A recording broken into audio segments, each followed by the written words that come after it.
Olá, pessoal, e vamos a mais um podcast Glione, porque pensar dói, mas a alienação dói muito mais.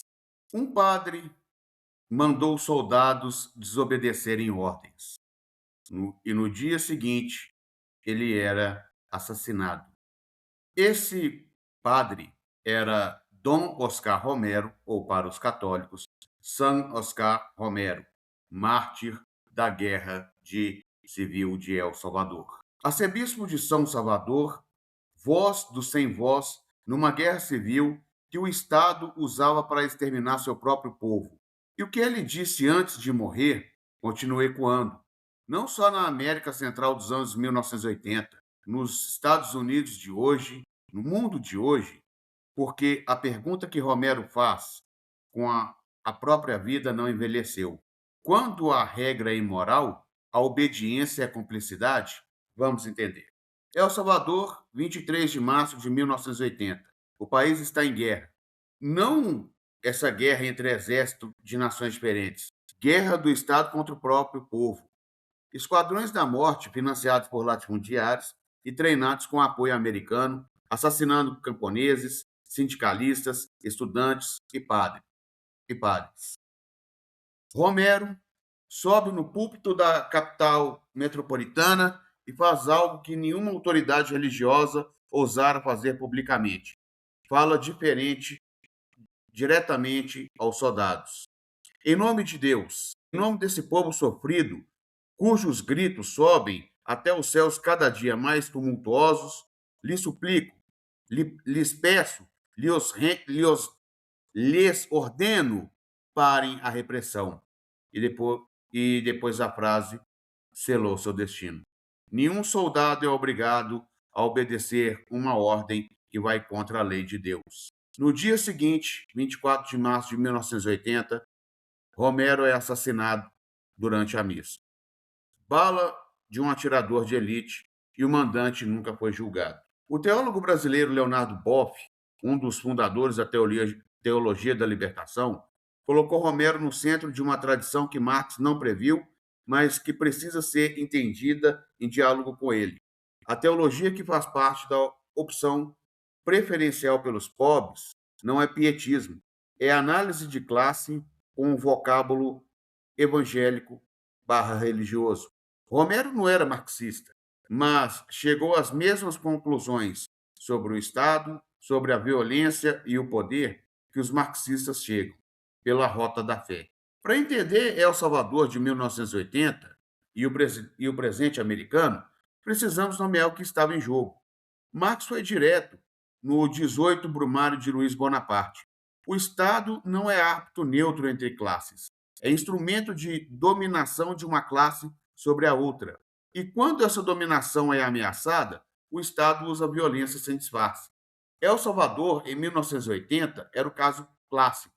Uma oligarquia de 14 famílias controlando as melhores terras do país. Camponeses sem terra, sindicatos assassinados, movimentos sociais exterminados. E quando a pressão popular cresceu, quando os movimentos de libertação começaram a organizar a resistência, o Estado respondeu com esquadrões da morte. O historiador americano Greg Grandin, em A Oficina do Império, documentou como os Estados Unidos financiaram, treinaram e politicamente protegeram essa máquina de extermínio. El Salvador foi um dos laboratórios da doutrina de contra-insurgência que os Estados Unidos exportaram pela América Latina. O mesmo modo que a historiadora francesa Marie-Monique Robin rastreou a Guerra Suja Francesa na Argélia até os porões da ditadura do Cone Sul. Lenin identificou o mecanismo em o imperialismo. O capital, quando não consegue dominar pelo mercado, domina pela força. E quando a força é aplicada por outros, por governos clientes, por exércitos treinados e equipados, o império mantém as mãos relativamente limpas. Relativamente. Romero não tinha ilusões sobre isso. Disse publicamente ao presidente Carter que a ajuda militar americana estava financiando o extermínio. Foi ignorado e depois assassinado. A frase de Romero, ela é descrita como categoria política e moral, porque é uma afirmação política de primeira ordem. A Hannah Arendt, com Eichmann em Jerusalém, cunhou o conceito mais perturbador da filosofia política do século XX, a banalidade do mal. Adolf Eichmann não era um monstro sádico, era um burocrata eficiente que cumpria ordens, que obedecia, que processava, que executava o protocolo, sem se perguntar por quê. Arendt mostrou que o maior perigo moral e mortal também, não é o fanatismo, é a ausência de pensamento, a substituição da consciência moral pelo cumprimento de ordens. Romero estava dizendo exatamente o oposto a esses soldados salvadorenhos. Pensem, julguem, recusem. O filósofo Henry David Thoreau, no ensaio fundador Desobediência Civil, escreveu que existe uma lei superior à lei do Estado, que quando o Estado comete injustiças sistemáticas, a obrigação moral do cidadão é recusar a cumplicidade. Thoreau escreveu sobre a escravidão americana. Romero escreveu com o sangue sobre a escravidão moderna dos camponeses salvadorenhos. E Grant completaria: a desobediência civil é uma guerra de posição, a construção de consciência coletiva que precede qualquer transformação estrutural. Agora, corta para o presente. Estados Unidos, 2025, 2026. E algo curioso começa a acontecer. Bispos católicos americanos começam a retomar, em linguagem contemporânea, o discurso de Romero. O Mark Seitz, bispo de El Paso, cidade na fronteira com o México, diz publicamente a agentes de imigração: vocês não precisam obedecer ordens injustas. Timothy Broglio, presidente da Conferência Episcopal Americana, vai além: soldados não podem cumprir ordens imorais. A instituição religiosa mais hierárquica do Ocidente começando a defender a desobediência ativa. E o que isso revela? Que as contradições do sistema estadunidense chegaram a um ponto de visibilidade que até as instituições mais conservadoras não conseguem ignorar. O Papa Leão XIV, citando uma preocupação que vem de seus antecessores, falou em zelo pela guerra. A guerra deixando de ser exceção e virando instrumento rotineiro de política. O Grant diria: quando o aparato ideológico começa a rachar, quando a igreja, que historicamente legitimou o poder, começa a questionar ordens, é sinal de crise orgânica, de uma situação em que o velho não consegue mais reproduzir sem resistência crescente. A política migratória americana é o exemplo mais nítido da contradição que Romero identificava. O Estado servindo interesses de classe disfarçados de lei. Os Estados Unidos precisam de imigrantes. Sua agricultura depende de trabalhadores indocumentados. Sua construção civil, seus frigoríficos, seus serviços de cuidado.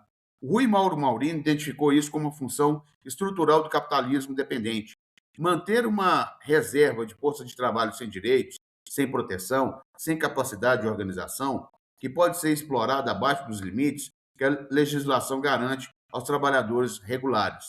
O migrante indocumentado é o trabalhador superexplorado, perfeito para o capital norte-americano. Mas, ao mesmo tempo, politicamente, esse mesmo trabalhador vira bode expiatório, símbolo do invasor, do criminoso, do ameaça à nação.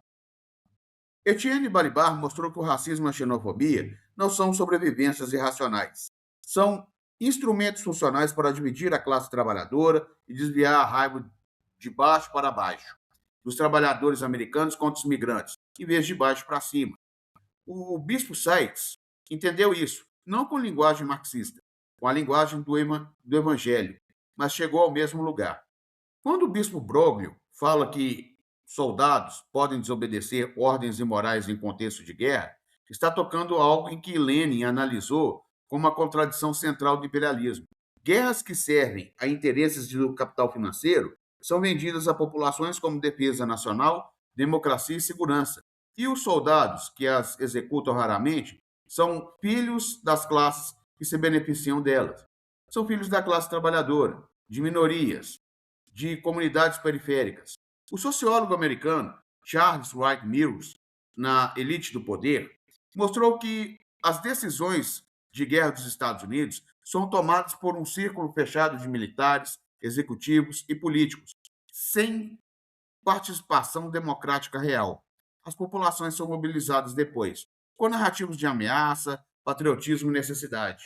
Romero viu isso com clareza em 1980. O inimigo oficial era o comunismo. O inimigo real era qualquer organização camponesa que ameaçasse a propriedade da terra.